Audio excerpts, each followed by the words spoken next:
Shalom Bapak Ibu. Shalom, puji Tuhan, Bapak Ibu yang terkasih dalam Tuhan Yesus. Marilah pada pagi hari ini kita bersama-sama beribadah raya kita pada pagi hari ini. Kita diundang oleh Bapa di surga untuk memasuki tempat yang maha kudus, di mana Bapa surgawi duduk. Ia rindu supaya kita mendekatinya. Tuhan Yesus sudah rela membasuh hati kita. Kita dilayakkan hadir dalam hadirat-Nya. Dan kuasa dalam hadirat-Nya sangatlah nyata. Ia menepati janji-Nya dengan segenap kasih-Nya. Kita ada sampai hari ini semua karena kemurahan-Nya, kebaikan-Nya. Layaklah kita beri pujian, hormat, dan kemuliaan bagi Dia. Ada satu ayat firman Tuhan. Aku hendak sujud ke arah bait-Mu yang kudus dan memuji nama-Mu, oleh karena kasih-Mu dan setia-Mu, sebab Kau buat nama-Mu dan janji-Mu melebihi segala sesuatu. Mazmur 138 ayat 2. Oleh karena kemurahan Tuhan, ku ada sampai hari ini. Mari Bapak Ibu kita bangkit berdiri bersama. Kita pujikan kemurahan Tuhan.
memuji, memuliakan akan Allah yang hidup dan Allah yang kudus.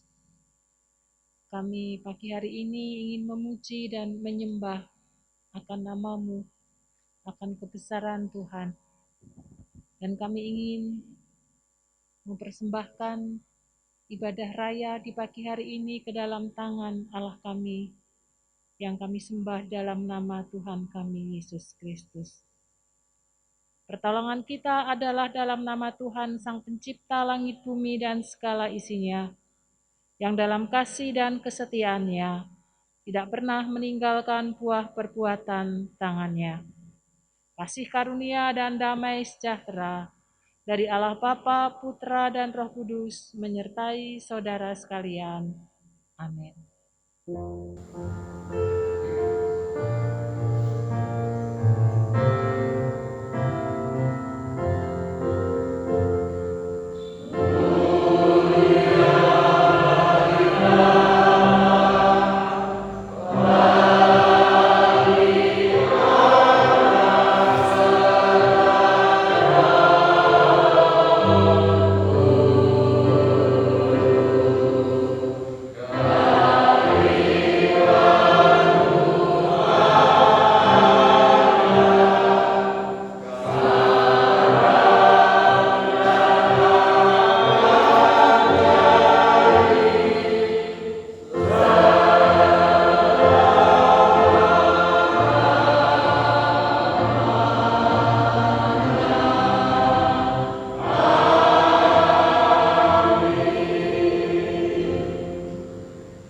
Pasal 3 ayat yang ke-23.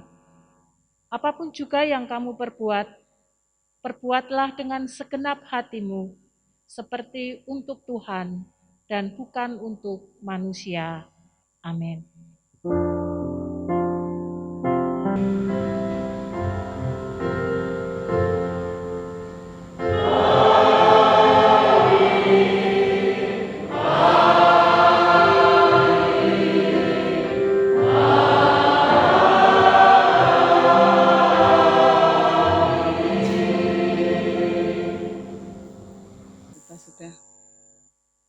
Mendengar dan biarlah apa yang sudah disampaikan Pak Dimas, kita jemaat Tuhan boleh mengambil bagian di dalamnya, karena semua untuk anak-anak kita dan kembali kepada anak kita. Tuhan Yesus memberkati. Pada pagi hari ini kita akan naikkan doa syafaat yang akan disampaikan oleh Ibu Pendeta Utari. Tuhan Yesus mengatakan apabila kita berdoa kepada Bapa dalam namanya dan dengan sungguh-sungguh dan tidak bimbang, maka tidak ada perkara yang mustahil bagi orang percaya. Doa yang disertai iman dapat menghadirkan kuasa Tuhan yang tak terbatas atas kita yang terbatas. Dapat memindahkan gunung-gunung persoalan yang mencoba menghalangi atau menutupi janji-janji Tuhan dalam hidup kita. Dan dengan kata lain, doa yang disertai iman dapat mengerjakan perkara-perkara yang besar di dalam hidup ini. Kita mengimani Bapak Ibu, janji Tuhan adalah ajaib, murni, ya dan amin. Mari Bapak Ibu kita akan angkat satu pujian untuk doa syafaat yang akan disampaikan Ibu Utari. Kita percaya janji Tuhan, sungguh besar setiamu, kau nyatakan bagiku.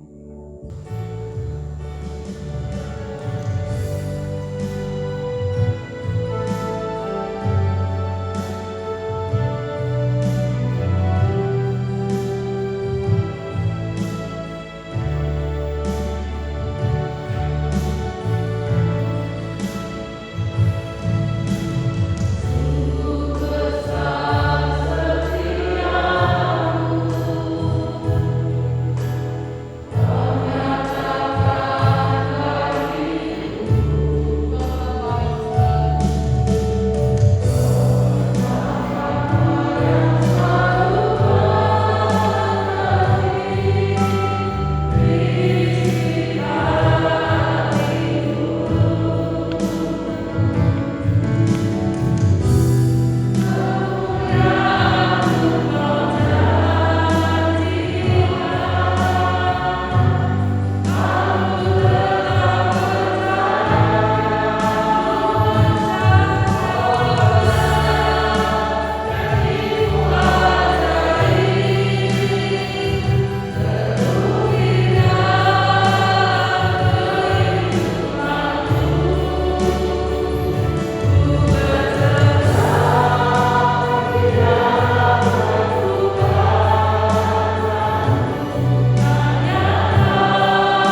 berserah di dalam kekuatan Allah yang Maha Kasih.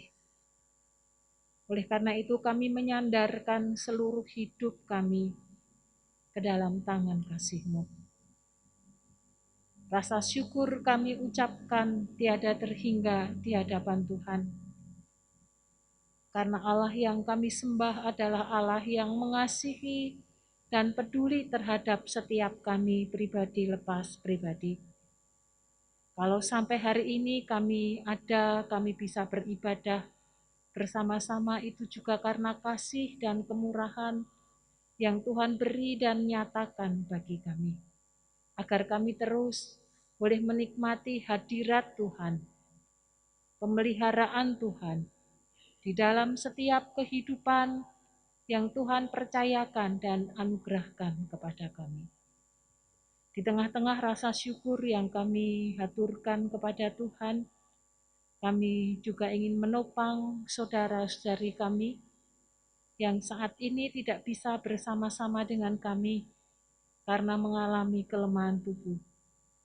Kami memohon berkat belas kasihan Tuhan turun atas anak-anak-Mu. Mereka saat ini yang berbaring dilawat oleh Tuhan, dijamah oleh Tuhan. Tidak hanya sekedar fisiknya disembuhkan, tetapi juga rohnya terus diperbaharui dari hari ke hari, merasakan kebaikan dan kemurahan Tuhan di dalam hidup yang Tuhan percayakan dan anugerahkan. Kami juga menopang saudara-saudari kami yang bergumul dalam kehidupan keluarga. Kami percaya Tuhan mengasihi keluarga-keluarga jemaat GKMI Bangsri.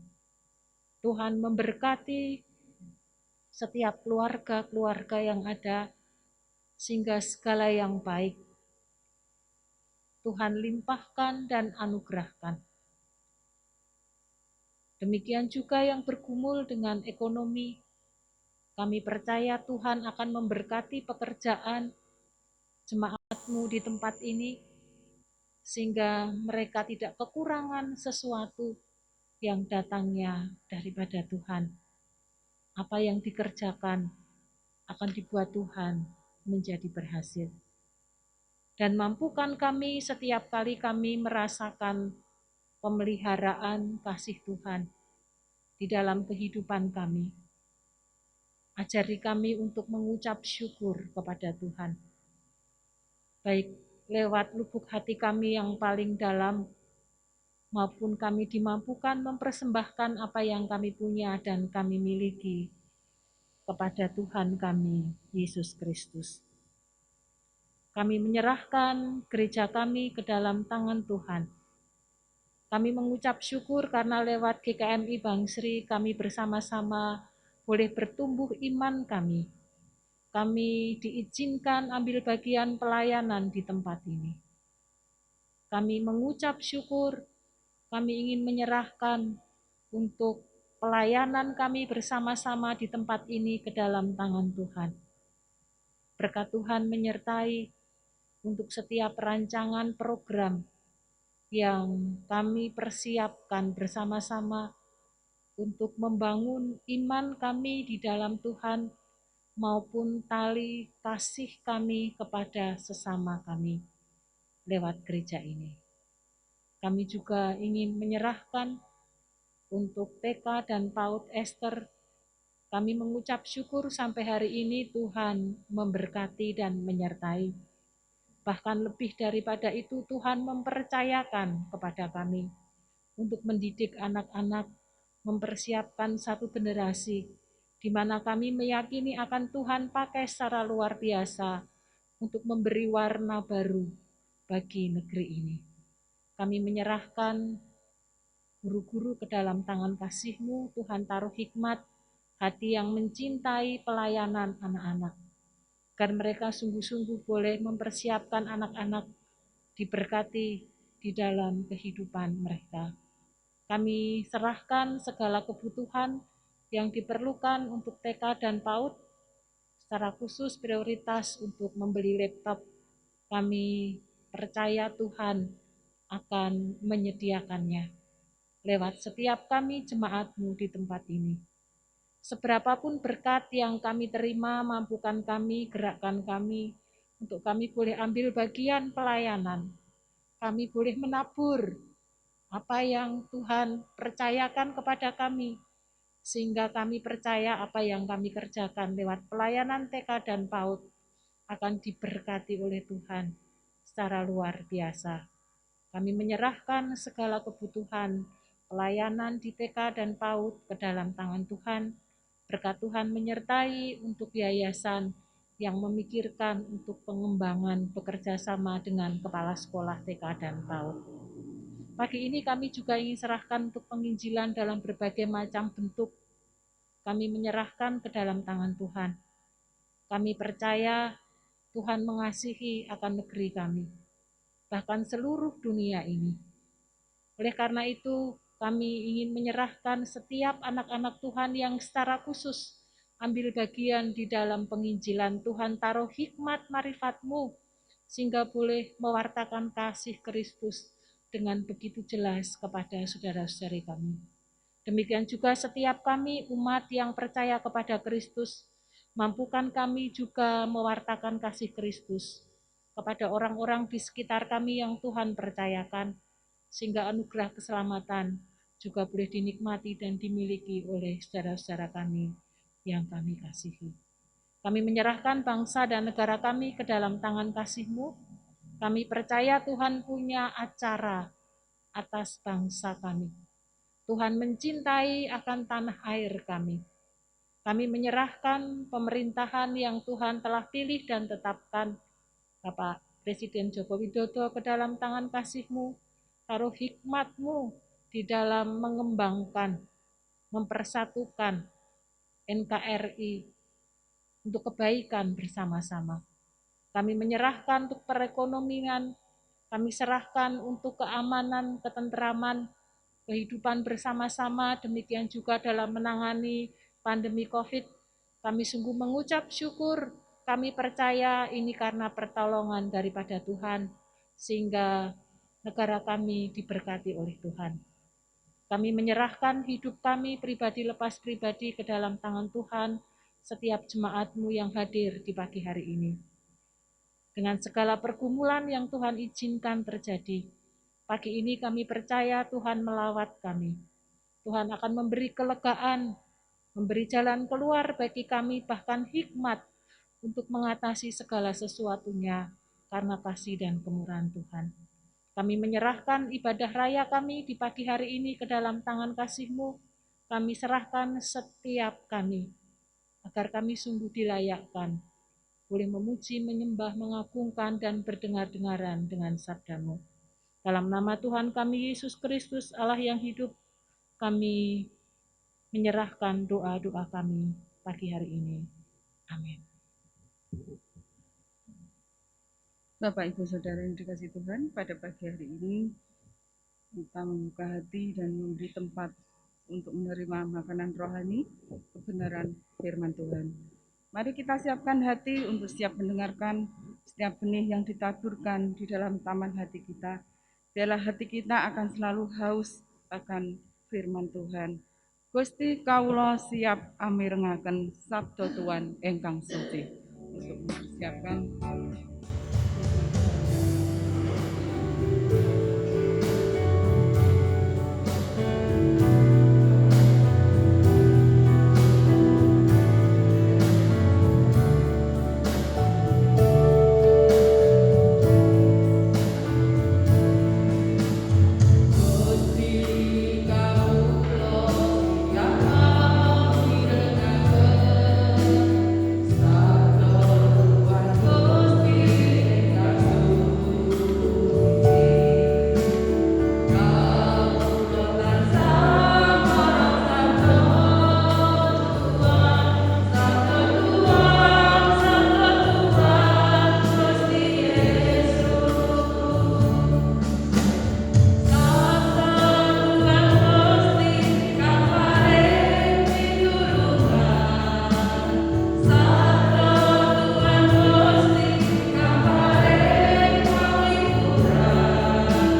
kita datang kepada Tuhan sebelum merenungkan akan sabdanya.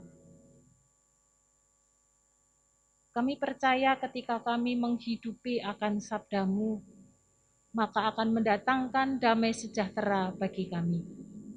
Oleh karena itu kami terus merasa haus dan lapar akan kebenaran firman Tuhan di dalam kehidupan kami. Roh Kudus, kami mohon kepadamu, penuhi hati kami dengan roh-Mu, agar ketika kami merenungkan sabda firman Tuhan di hari Sabat ini, setiap kami mendapatkan sapaan-Mu. Kami boleh mendapatkan kekuatan baru, peneguhan lewat sabda-Mu. Di dalam nama Tuhan kami Yesus Kristus, Allah yang hidup, kami menyerahkan benih firman Tuhan pagi hari ini. Amin. Kitab Nehemia, Perjanjian Lama, Kitab Nehemia pasal 12. Kitab Perjanjian Lama, Kitab Nehemia pasal 12, satu bagian pasal yang cukup panjang, ayat 1 sampai ayat 47. Saya berharap Bapak Ibu nanti dapat membaca di rumah. Saya akan membacakan ayat yang ke-43 saja. Nehemia pasal 12 ayat 1 sampai dengan ayat yang ke-47. Saya akan membacakan bagi kita semua di ayat yang ke-43. Demikian bunyi firman Tuhan. Pada hari itu mereka mempersembahkan korban yang besar. Mereka bersukaria karena Allah memberi mereka kesukaan yang besar. Juga segala perempuan dan anak-anak bersukaria sehingga kesukaan Yerusalem terdengar sampai jauh. Amin. Berbahagialah setiap kita yang hidupnya terus diperbaharui lewat kebenaran firman Tuhan. Di minggu yang ketiga ini, Sinode memberikan tema kepada kita untuk kita renungkan bersama-sama, mahkota pembaharuan dan pemulihan.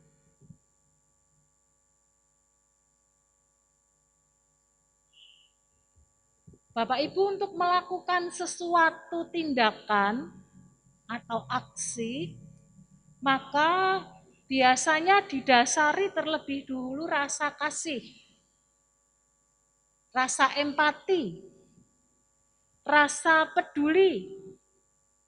Dan ketika perasaan itu menjadi milik kita, maka itu menjadi penggerak bagi setiap kita untuk melakukan sesuatu di dalam kehidupan kita.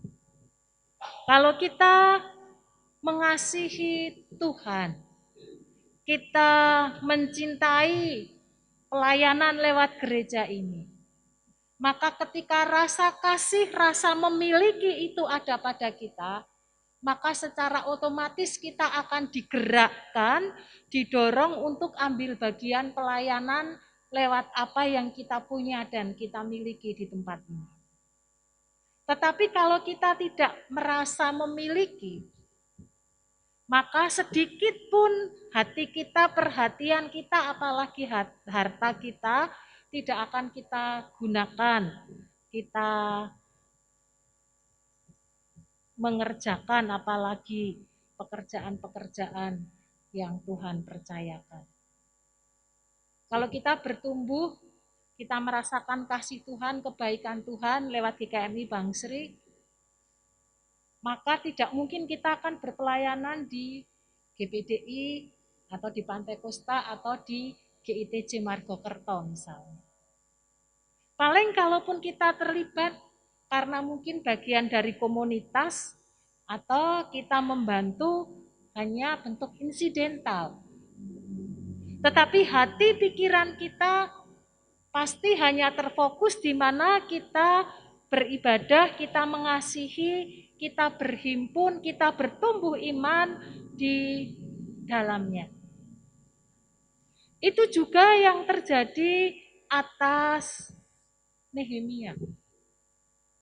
bangsa Israel atau Yehuda, orang-orang Yahudi, karena kekerasan hati mereka, karena mereka tidak lagi hidup benar di hadapan Tuhan, maka mereka mengalami pembuangan.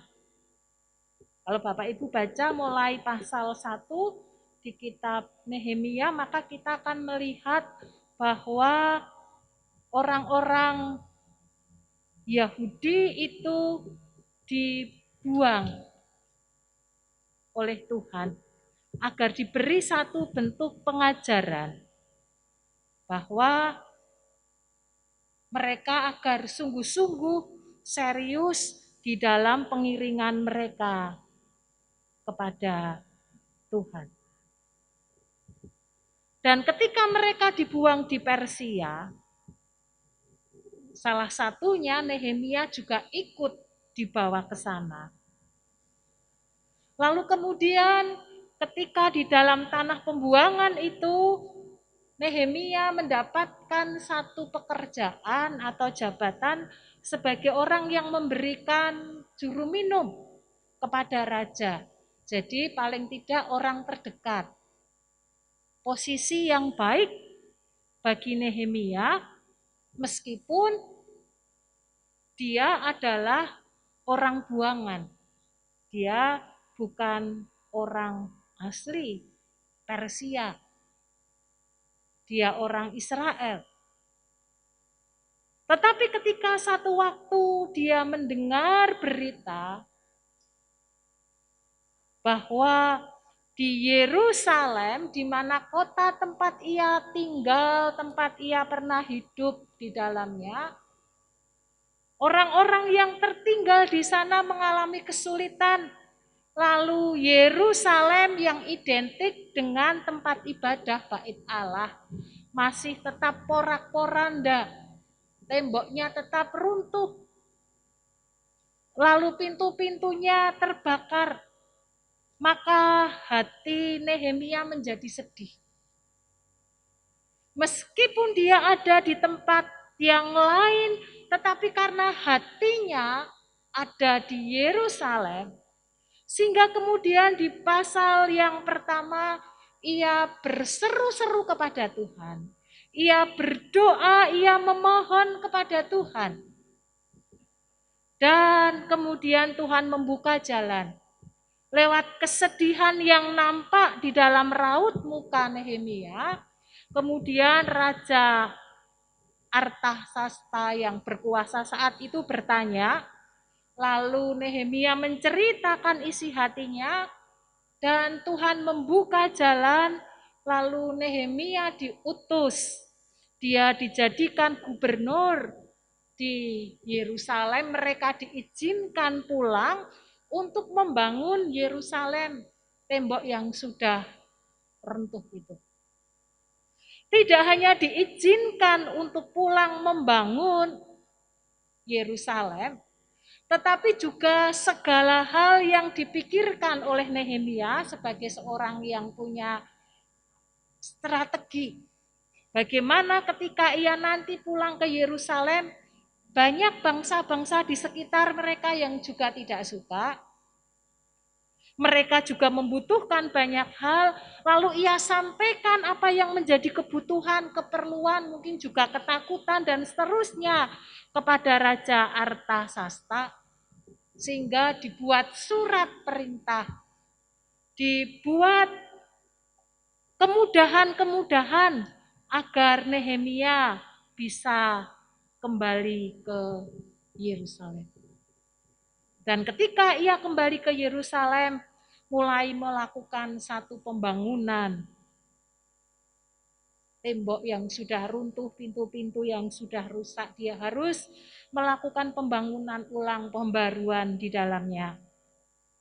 Bukan perkara yang mudah, meskipun di atas kertas, di awal saya sudah sampaikan bahwa dia sudah mencoba melobi, menghubungi apa yang dibutuhkan tersedia, tetapi tetap ada orang-orang, baik orang di dalam sendiri maupun orang di luar, mereka yang tidak senang ketika Yerusalem dibangun kembali.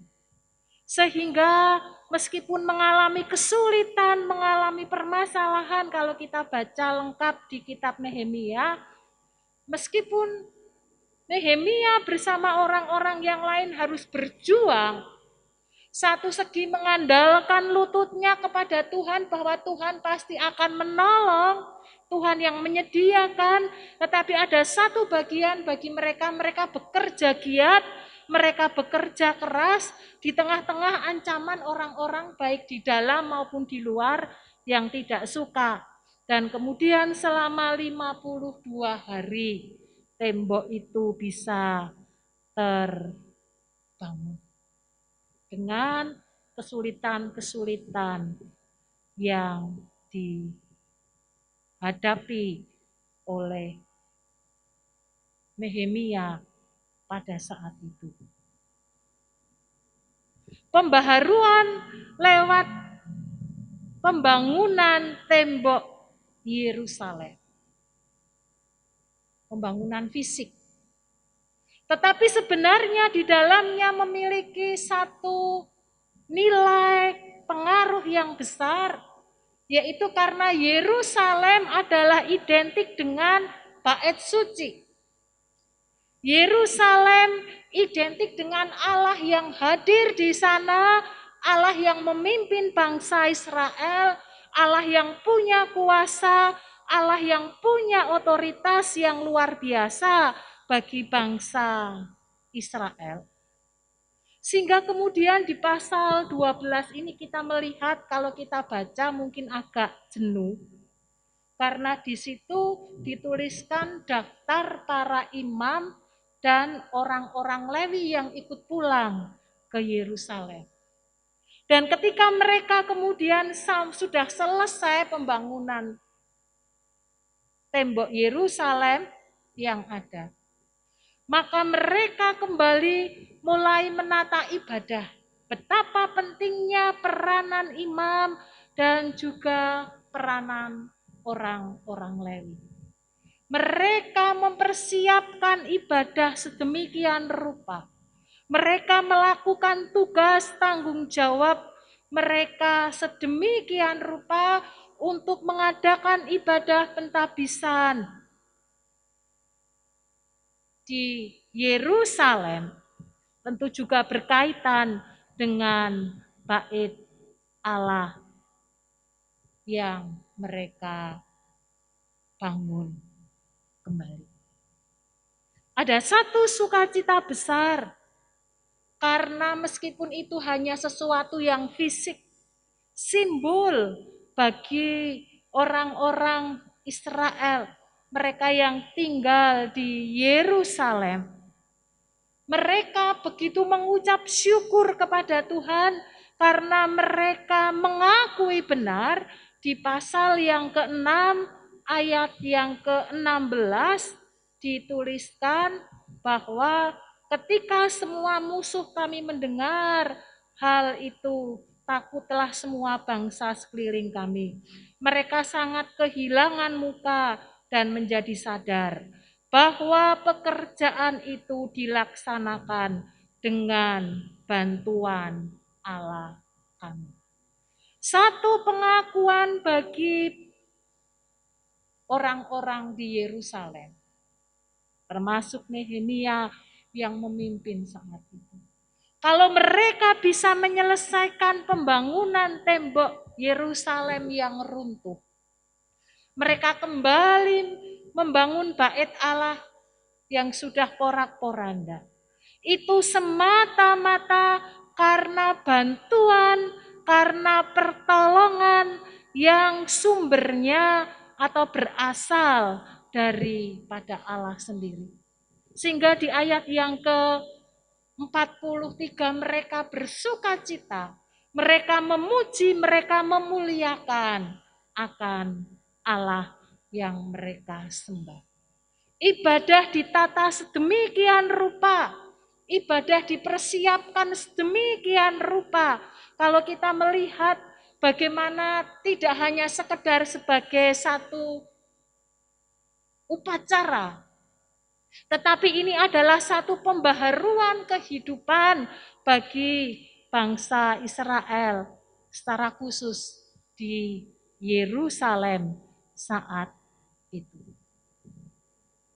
Pembangunan tembok Yerusalem yang runtuh memperbaharui batin dan hati orang-orang Israel untuk kembali kepada Allah yang benar.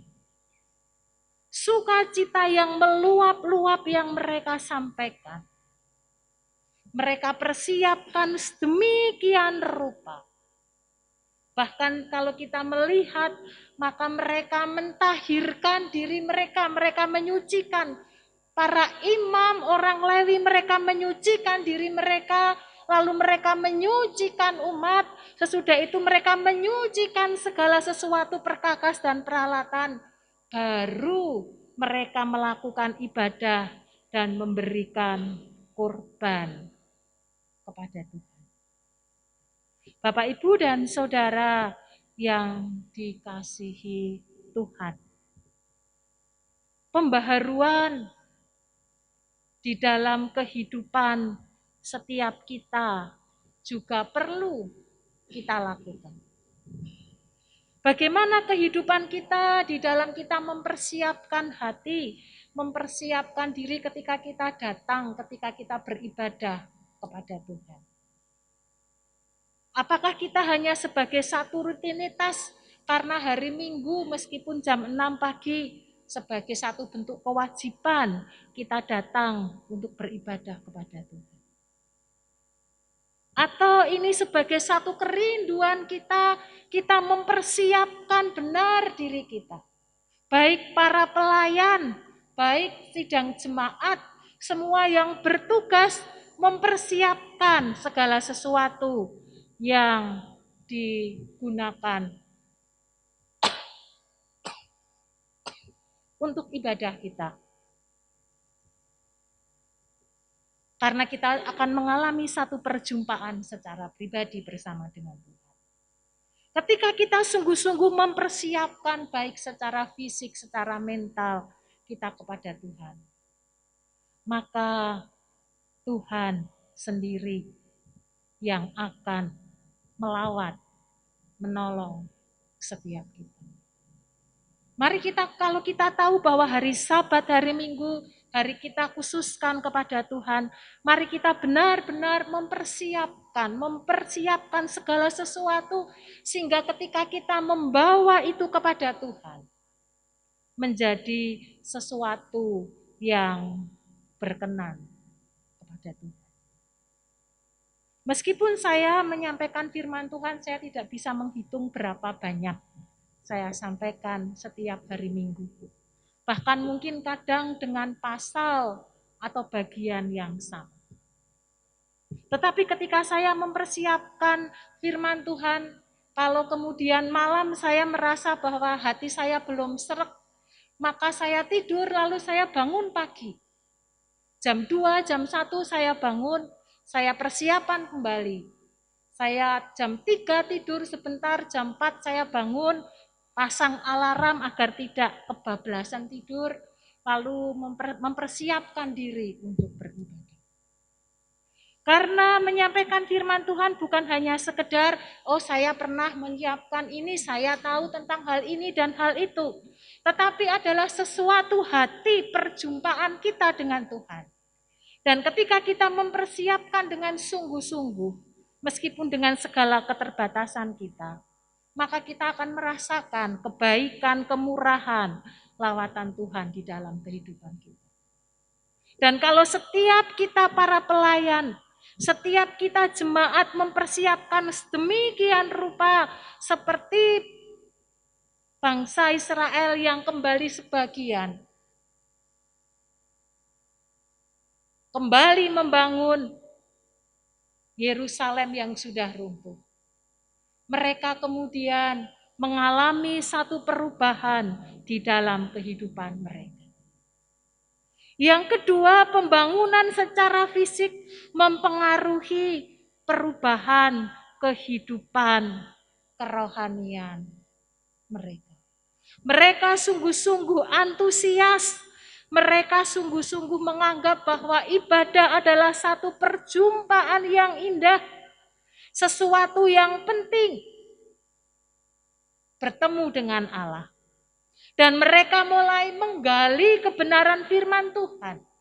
Kalau kita baca di pasal 13, maka kemudian mulai dilakukan pembacaan akan firman Tuhan. Kembali kepada Alkitab. Mereka kembali menata kehidupan mereka karena mereka merasakan hidup di dalam Tuhan akan mengalami sesuatu yang lain, sesuatu yang baru di dalam hidup mereka. Mereka semakin sungguh-sungguh, mereka mengerti benar bahwa ibadah adalah satu perjumpaan yang luar biasa yang akan memperbaharui akan hidup mereka. Dan ketika pemulihan itu terjadi atas orang-orang yang tinggal di Yerusalem, ketika mereka mengerti apa itu makna ibadah bagi mereka, maka bagian yang ketiga yang kita renungkan bersama-sama akan memperbaharui sikap batin dan sikap hidup mereka pun juga dipulihkan oleh Tuhan.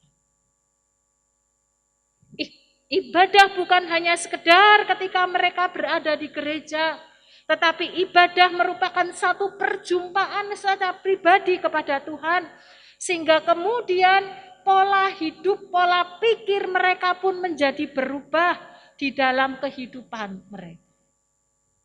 Aktivitas sehari sebagai bentuk rasa syukur karena mereka mengalami perjumpaan hidup bersama dengan Tuhan. Bapak, Ibu, dan Saudara yang dikasihi Tuhan, kalau dalam perjalanan hidup kita,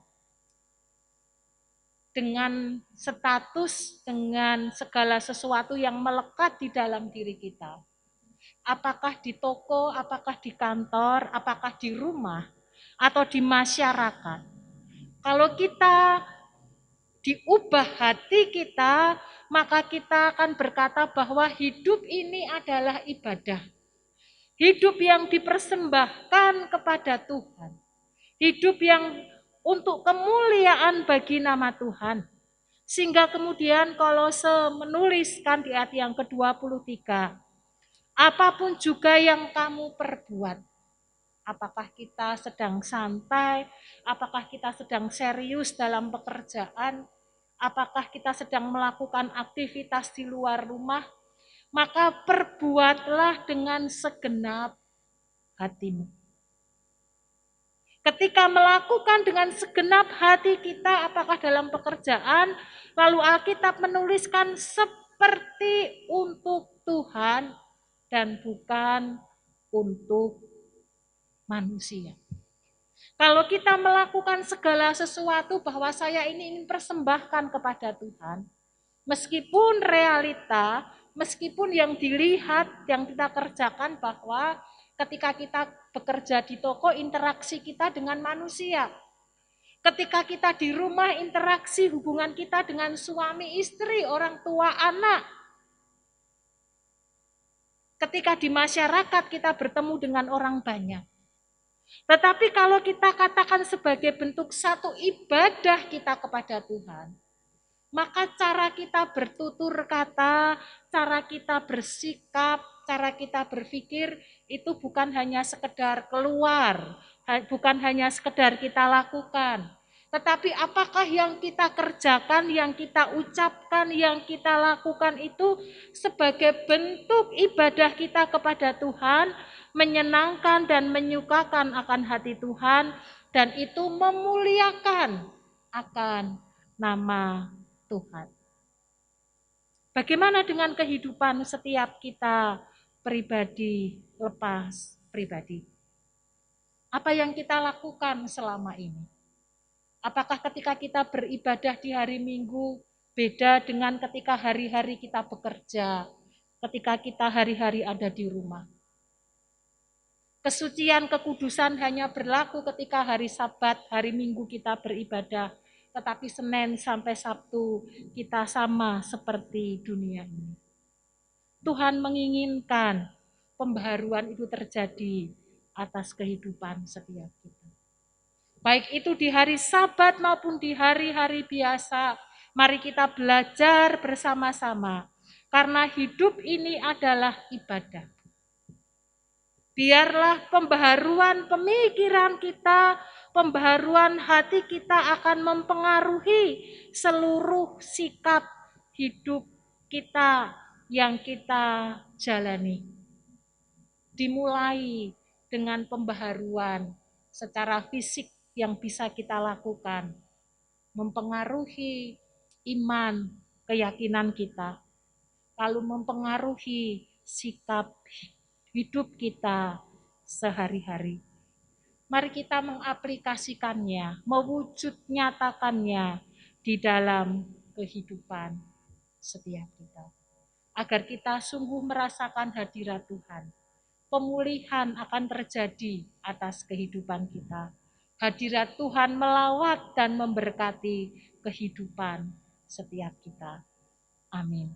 Mari kita tundukkan kepala, kita datang kepada Tuhan.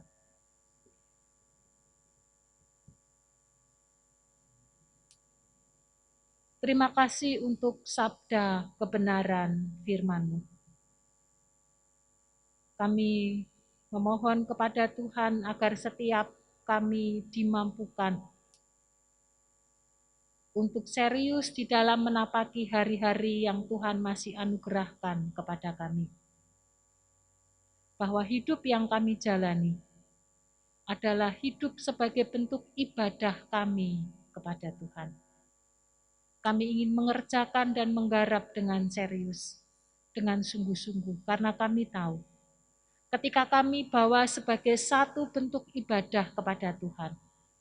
Apakah ketika kami memasak di dapur, ketika kami berkumpul bersama dengan keluarga, kami bekerja keras di tempat pekerjaan kami.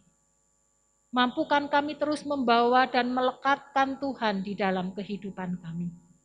Bahwa ada Allah yang melihat, ada Allah yang dekat kepada kami. Di mana ketika hati kami juga menghampiri Tuhan dan melekat kepada Tuhan, maka pemulihan Tuhan akan kerjakan atas kami. Seperti Tuhan memulihkan Yerusalem, maka kami percaya ketika ada hati yang sungguh-sungguh mencari wajah Tuhan, maka setiap kami pun, hidup kami pun akan dipulihkan oleh Tuhan. Iman kami akan semakin bertumbuh dan berakar. Dan kami akan menghasilkan buah-buah iman kami. Sehingga kami boleh menjadi kesaksian yang baik bagi banyak orang. Ampuni kami selama ini pola pikir kami berbeda. Jauh dari kebenaran firman-Mu. Ampuni kami kalau selama ini ibadah hanya sebagai satu kebiasaan dan rutinitas kami. Ampuni kami kalau kami hanya menganggap sesuatu yang sederhana apa yang kami kerjakan tanpa menyertakan akan Tuhan. Tapi biarlah lewat kebenaran firman-Mu di pagi hari ini akan membawa kami semakin diperbaharui dari hari ke hari, sehingga hadirat Tuhan turun di tengah-tengah keluarga kami dan hidup kami mengalami pemulihan dan pembaharuan di dalam Kristus. Kami mengucap syukur untuk sabda-Mu pagi ini. Amin.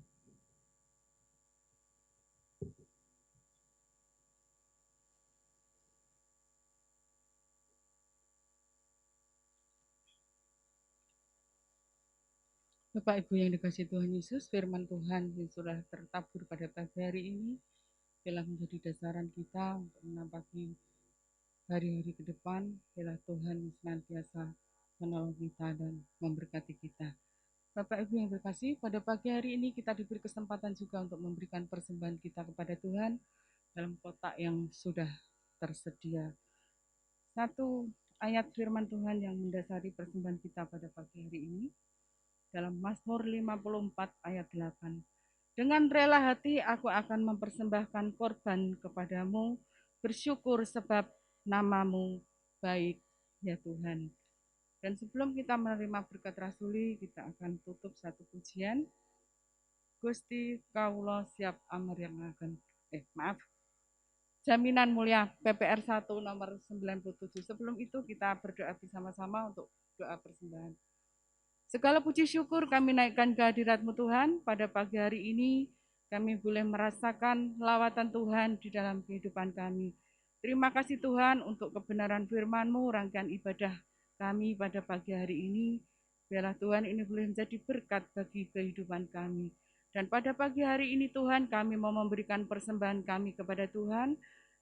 Tuhan sudah memberkati kami sedemikian rupa dari hari ke hari, kami boleh bekerja, kami boleh melakukan aktivitas kami, dan Tuhan sudah memberkati kami. Dan pada pagi hari ini Tuhan, kami mau mengembalikan sebagian berkat yang Tuhan sediakan untuk kami. Kiranya Tuhan memberkati persembahan kami, dan biarlah persembahan ini boleh menjadi kemuliaan nama Tuhan, dan boleh menjadi dupa yang harum di hadapan Tuhan, dan untuk menjadi sarana gereja Tuhan di tempat ini, untuk menjadi berkat dalam pelayanan kami. Terima kasih Tuhan, di dalam nama Tuhan Yesus kami serahkan persembahan kami pada pagi hari ini. Amin. Mari Bapak Ibu, kita akan bangkit berdiri bersama-sama, kita akan nyanyikan pujian Jaminan Mulia PPR 1 nomor 97.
kasih untuk cinta kasih Tuhan yang Tuhan beri dan limpahkan kepada kami.